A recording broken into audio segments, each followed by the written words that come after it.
O mundo em que vivemos atualmente está cheio de informações e registros que podem ser adquiridos com poucos toques ali no seu celular. Precisa de uma receita para fazer um bolo para o café da tarde? Não precisa ir longe. Quer saber qual será a previsão do tempo para o próximo feriado? Basta chamar sua assistente pessoal com algumas palavras. Porém, apesar de todas essas informações, ainda estamos banhados em um mar de desinformação e mistérios. Ainda existem muitas coisas que não sabemos e principalmente muitos casos que não solucionamos. O que dizer sobre o assassino do Zodíaco? Será que ele ainda está à solta? E sobre esse rapaz aí, que desapareceu após uma discussão sobre futebol e nunca mais foi visto? Lavem suas mãos e preparem seus faros de detetive. Isso porque hoje eu trago para vocês os 6 casos misteriosos que nunca foram resolvidos. Eu sou o Thiago Tadeu e sejam bem-vindos ao Mundo Inverso.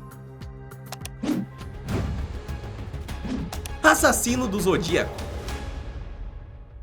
O primeiro caso misterioso nunca resolvido é também um dos mais famosos a ter acontecido nos Estados Unidos. O assassino do Zodíaco, como é conhecido, foi um serial killer que atuou na região de São Francisco entre 1968 e 1969, ou seja, um ano ali. Ao menos é o que as autoridades acreditam, não é mesmo? Não dá pra gente confirmar muita coisa. Isso porque não se sabe o número total de vítimas, havendo 14 mortes ligadas ao Zodíaco. A situação se tornou famosa não pelos desaparecimentos em si, mas porque o serial killer enviou para os jornais locais uma série de cartas comentando sobre as mortes que ele havia provocado. Dentre eles haviam 4 criptogramas, uma espécie de quebra-cabeças. Desses, apenas um teria sido desvendado, porém nem ela trouxe uma luz para o caso. Sem um culpado declarado, o maior suspeito foi um homem chamado Arthur Leigh Allen. No entanto, com todo esse vai e vem do caso, nenhuma prova conclusiva foi encontrada. A pergunta é: será que o Zodíaco ainda está vivo e assombra alguma região do mundo? Isso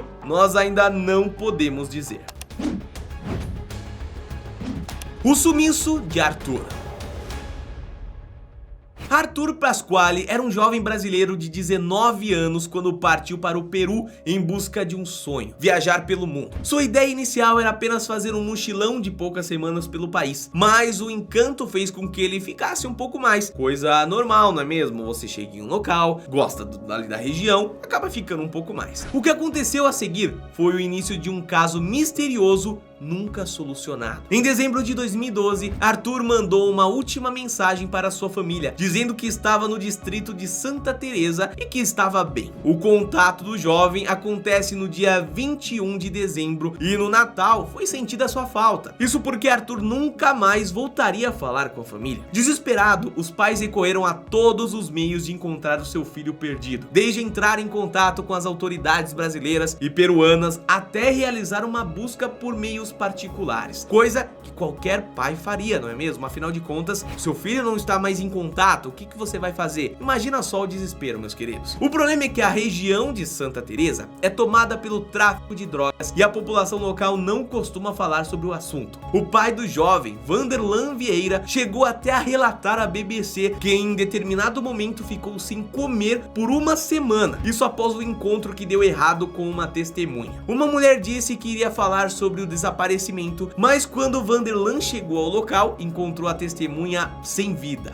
e também sem as mãos. É complexo como esse caso é repleto de momentos tensos, família. Os pais de Arthur relataram que receberam um aviso de que eles só sobreviveriam às buscas pessoais no país apenas por estarem com a mídia atrás deles o tempo inteiro. Imagina a sensação de desespero, meus queridos. Inclusive, apesar de serem casos que ainda não tiveram uma solução, como a gente tem uma certa mídia aqui, eu quero deixar uma mensagem especial para vocês, pessoal. Se qualquer informação que foi dada aqui para vocês tiverem como complementar qualquer uma delas, não se preocupem. Podem colocar aqui nos comentários, porque assim são mais informações para as pessoas, e se de alguma forma a gente conseguir ter alguma informação a mais, algo que provavelmente já está na internet, não é mesmo? Mas pelo menos para as pessoas que estão assistindo o vídeo complementar esse assunto, fica disponível aqui os campos de comentários, tá bom? Fiquem à vontade.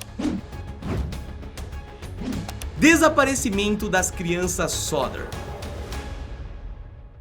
Foi nos Estados Unidos que aconteceram um dos casos mais estranhos e misteriosos dessa lista. Tudo aconteceu no dia 25 de dezembro, especificamente na virada entre a véspera do Natal e a data comemorativa em si. Um incêndio se iniciou na residência dos Soder durante a madrugada, e os pais da família correram para salvar os seus filhos. Eram no total 9 crianças, mas inicialmente eles só haviam conseguido sair com 4 crianças dali. Na tentativa de buscar o restante dos filhos, o pai desesperado tentou de todas as formas entrar novamente na casa. É nesse momento que começa o mistério. Ao tentar ir ao quarto do sótão onde estavam as crianças, ele foi impedido pelo fogo. Então pensou numa rota alternativa: a escada móvel que fica na parte externa da casa. O problema é que ela não estava lá. Foi então que ele tentou ligar para os bombeiros e não conseguiu. Isso porque o telefone do vizinho estava mudo. Por fim, ainda tentou ir de carro, porém o mesmo não ligava, família. Acha que terminou por aí? Quando os bombeiros finalmente chegaram após a ajuda de outros vizinhos, o que se esperava de uma tragédia acabou virando o início de uma longa história. Nenhum resto das outras crianças foi encontrado em meias ruínas da casa. O que teria acontecido com elas, afinal? Tempos depois, a família chegou a receber cartas dizendo que os filhos ainda estavam vivos, até com supostas fotos das crianças mais velhas. Mas por que nunca entraram em contato? Alguns deles tinham 12 e 14 anos de idade,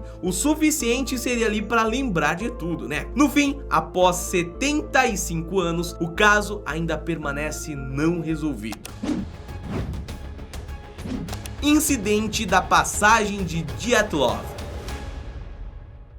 Rússia, 1959. Um dos casos mais emblemáticos aconteceria no país. 9 jovens esquiadores saíram para tentar fazer um longo trajeto a uma passagem nos Montes Urais. O que eles não sabiam é que aquela seria a última viagem deles. Em fevereiro daquele ano, 5 corpos foram encontrados, alguns deles apenas com as roupas íntimas. Eles tinham morrido de hipotermia, mas depois desses corpos estavam com ferimentos, e um deles com a fratura craniana. Perto deles estava uma barraca onde estavam acampados. Ela se encontrava rasgada de dentro para fora. Segundo os relatos, parecia que alguém tentava fugir de dentro dessa barraca. Agora vem cá, família. Vocês lembram que eu falei a quantidade de jovens, né? Mas aonde estariam os outros 4 corpos? Foram encontrados 3 meses depois, em um local próximo dos primeiros. Também traziam sinais de hematomas, fraturas e tudo que eu já falei anteriormente. Alguns estavam usando roupas que não eram as deles. Uma mulher estava sem a língua e possuía vestígios de radioatividade. Se vocês pensam que isso foi bizarro, as teorias sobre o caso vão ainda mais longe. Elas começam desde assassinato por parte de um grupo étnico local, passam por ataques de um Yeti ou até possíveis alienígenas. Afinal de contas, radioatividade é um pouquinho estranho para estar nessa história, né? Mais de 60 anos depois, o incidente continua um mistério, meus queridos. Diversos arquivos sobre o caso, que foi reaberto em 2019, estão sumidos, ou pela metade, mesmo com a libertação de vários documentos após a queda da União Soviética. Agora, o que teria realmente acontecido ali é algo que a gente não tem como saber. Se você quiser deixar sua opinião aqui embaixo, pode deixar. Lars Mittank. Em 2014, o alemão Lars Mittank teria feito uma viagem para a Bulgária com um grupo de amigos para se divertir. No entanto, tudo daria errado e ele nunca mais seria visto. A misteriosa tragédia começou quando ele e os seus amigos teriam se envolvido em uma briga por conta de futebol. O jovem de 28 anos seria torcedor do Werder Bremen e teria tido um atrito com adeptos ali do Bayern de Munique. O que já é uma tremenda, né, de uma falta ali de noção a gente tentar contestar o que uma pessoa ou outra pensa sobre determinadas questões. Não vem ao caso absolutamente nada. Mas vocês sabem que muitas pessoas acabam entrando em brigas por situações até menores do que essa, né? Bom, na luta, Lars feriu o tímpano e por conta disso o médico que lhe atendeu recomendou que ele não pegasse o voo que faria de volta ali para a Alemanha. Os amigos então retornaram para o seu país natal e o jovem ficou sozinho, hospedado em um hostel ali até ele poder viajar de novo. O que aconteceria a seguir passou a ser inexplicável. Ainda no hostel, Lars ligou para sua mãe e pediu para que ela cancelasse todos os seus cartões. Pouco tempo depois, ele foi filmado entrando em um local ali com as malas no aeroporto local. Na sequência, ele foi visto novamente pelas câmeras de segurança, só que dessa vez correndo. Mas família, ele não estava correndo com as bagagens, ele estava correndo sem as bagagens. Os relatos dizem que ele correu para fora do aeroporto, pulou a grade de segurança e sumiu na floresta próxima. Desde então, ele nunca mais foi visto, família. 6 anos depois, ele ainda é procurado pela família, que conta com a ajuda de parceiros para encontrá-lo. Existe até uma página no Facebook chamada Find It Lars Mittank, com 40 mil seguidores, que atualiza todas as novas informações postadas, desde mensagens de pedido de ajuda até reportagens feitas sobre o caso. Então, mais uma vez, eu falo pra vocês, qualquer informação sobre qualquer tópico aqui, por mais complexa que seja, deixa nos comentários. Ou encontra alguma outra forma de avisar alguém, claro. Caso das máscaras de chumbo. No estado do Rio de Janeiro, mais especificamente na cidade de Niterói, 2 corpos foram encontrados no Morro de Vinté, em 1966. Um deles de Manuel Cruz e o outro de Miguel Viana. O que parecia ser um duplo assassinato passou a ser considerado um dos maiores mistérios da cidade. Isso porque ambos os homens estavam vestindo roupa de proteção e máscara de chumbo. Esse tipo de material é comumente utilizado para proteção de radiação. Ainda foram encontrados com eles 2 toalhas molhadas e uma garrafa de água vazia, além de um bilhete que estava escrito o seguinte: 16h30, está local determinado. 18h30, ingerir cápsula após o efeito. Proteger metais, aguardar sinal, máscara. Se a situação não é bizarra o suficiente, adicione nesse caso a ineficiência da polícia na época, que não realizou nenhum exame toxicológico para saber se a dupla realmente havia ingerido algo. Sem vestígios de agressão, a causa da morte e o fato como um todo permanece um mistério até hoje. Por conta da radiação e da mensagem, é claro que teorias começaram a surgir, não é mesmo? Inclusive a de alienígenas.